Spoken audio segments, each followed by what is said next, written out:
Sharper Point Commentary, presented by Schwartz Laser Eye Center. Through the years, Al McCoy called a lot of exciting Phoenix Suns plays and the exciting play of lots of exciting Suns players like Devin Booker. Suns have Booker out on top, three-pointer, Shazam! But the voice of the Phoenix Suns called a heck of a lot more than just D. Book's amazing shots. Before that voice was silenced this Saturday when Al McCoy passed away at the age of 91. During his 51 years calling Suns games, Al McCoy brought you great plays by Suns greats like Charles Barkley, Amari Stoudemire, Walter Davis, Tom Chambers, Chris Paul, Dan Marley, Dick Van Arsdale, Connie Hawkins, Kevin Johnson, and Steve Nash, and way too many more Suns players to name before Al said goodbye to fans last summer as the Suns exited the playoffs. That pretty much wraps things up here. And for one last time, this is Al McCoy saying thanks for being there. Thanks for being with us tonight. And from the Footprint Center here in downtown Phoenix, we'll just say so long for now. When someone doesn't want to say much about their relationship with a person we're saying goodbye to, they'll often say it's complicated. My relationship with legendary Phoenix Suns broadcaster Al McCoy wasn't all that complicated because I didn't know Al very well, but work circumstances and a former boss did create some complications. Growing up in Arizona as a kid and a broadcaster, I admired Al McCoy.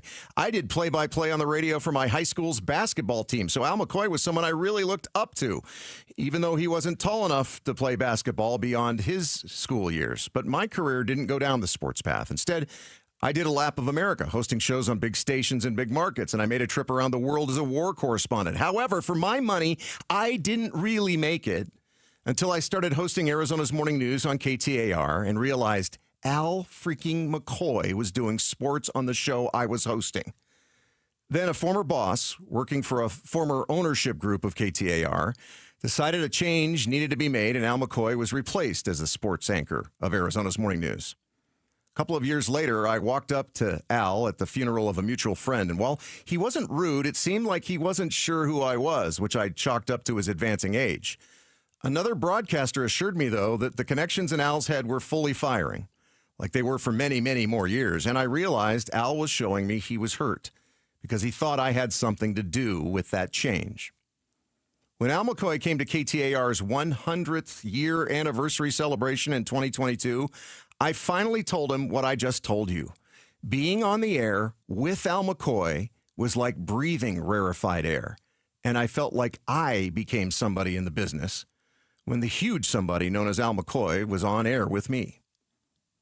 He smiled big, not because I'm a big deal, but because Al McCoy was a big man on the inside. We had a lovely conversation that day, which I'm going to treasure forever. Al McCoy that day taught me something much more important than anything I ever learned from him about broadcasting. He taught me a life lesson. It's always better to settle differences or perceived differences before it's too late. Thanks for watching Sharper Point. Click to see more from Arizona's Morning News and tap the button in the middle to subscribe.